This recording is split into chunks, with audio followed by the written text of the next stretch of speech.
జై శ్రీరామ్. నీరు రక్తం ఒకే చోట ప్రవహించవు.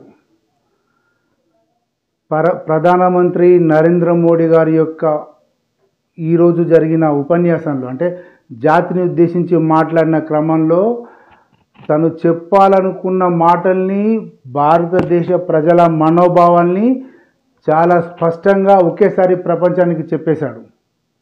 అంతే. అంటే ఉగ్రవాదము, నీరు, ఎర్ర రక్తము, నీరు ఒకే చోట కలవు. అంటే సింధు నీరు ఇచ్చే ప్రసక్తి లేదు. ఎంతవరకు ఉగ్రవాదం మీరు పెంచి పోషిస్తారో అంతవరకు మీకు ఒక చుక్క బొట్టు నీరు కూడా దొరకదు అని ప్రత్యక్షంగా చెప్పేశాడు. ఇక చెప్పాల్సింది ఏమీ లేదు. తర్వాత చెప్పాల్సింది ఏముంటుంది? ఇంకా ఉగ్రవాదానికి సపోర్ట్ చేస్తే పాకిస్తాను బిచ్చమెత్తుకునే పరిస్థితి. ఇప్పుడు తాజా అందుతున్న సమాచారం ఏంటంటే ఈ ప్రధానమంత్రి మాట్లాడిన తర్వాత మళ్ళీ పాకిస్తాన్ నుంచి కనీసం ఒక 20 డ్రోన్లు మళ్ళీ కాశ్మీర్ వైపు, పంజాబ్ వైపు వస్తున్నాయి.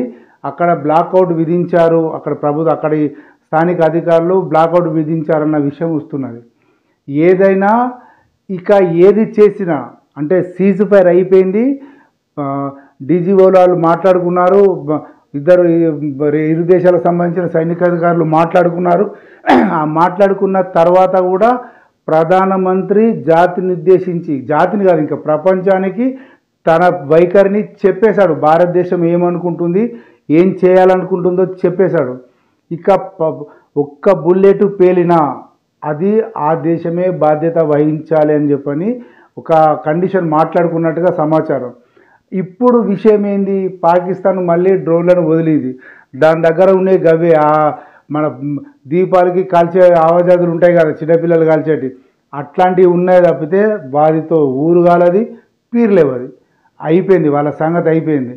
కానీ లేనిపోని డాంబికాలకు పోయి ఇలా చేయడం వల్ల భారతదేశాన్ని కొంత ఇబ్బంది పెడతారేమో.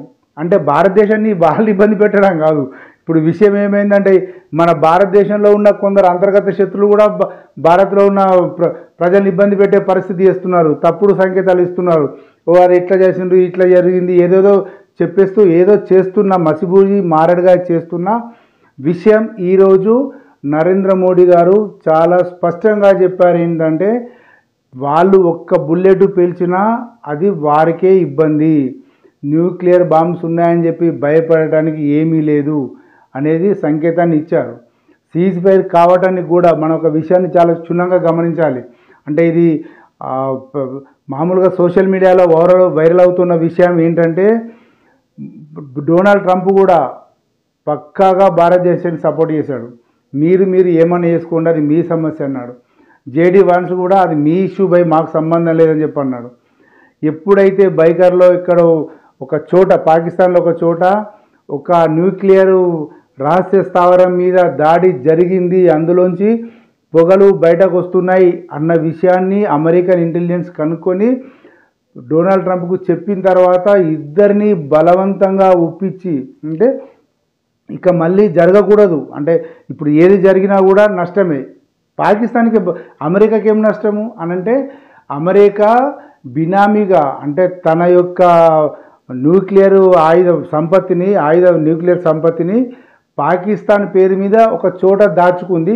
అది భారతదేశం బాంబు వేయడం వల్ల ఇబ్బంది, దానికి లీక్ అయిపోయి అది పాకిస్తాన్ ఇబ్బంది పెట్టడం జరుగుతుంది. ఈ పాకిస్తానే కాదు, భారతదేశానికి కూడా నష్టం జరుగుతుంది అన్న విషయం మీద ఇంకోసారి మళ్ళీ అలాంటి అటాక్ కాకుండా అప్పటికప్పుడు డొనాల్డ్ ట్రంప్ రంగంలోకి దిగి ఆ వ్యవస్థను చక్కదిద్ది సీజ్ ఫైర్కు ఒప్పించాడు ఇరు దేశాలని అనేది ఒక వాదన. అంటే ఒక సోషల్ మీడియాలో నడుస్తున్న చర్చ. సరే, అది నిజమైన అబద్ధమైన భయపడేది లేదు, వెనక్కి వచ్చేది లేదు, ఇక ముందుకే వెళ్ళడం. ఇక ఈరోజు కనుక ఇప్పుడు అందిన సమాచారం ప్రకారం అమృత్సర్లో కానీ కాశ్మీర్లో కానీ పాకిస్తాన్ డ్రోన్లు ఈ రాత్రి కనుక వస్తే, అంటే సోమవారం రాత్రి కనుక భారతదేశ గగనతలంలో కనుక వస్తే కనుక ఖచ్చితంగా యుద్ధం జరిగే అవకాశాలు ఉన్నాయి. సింధు నది ప్రస్తావన లేదు.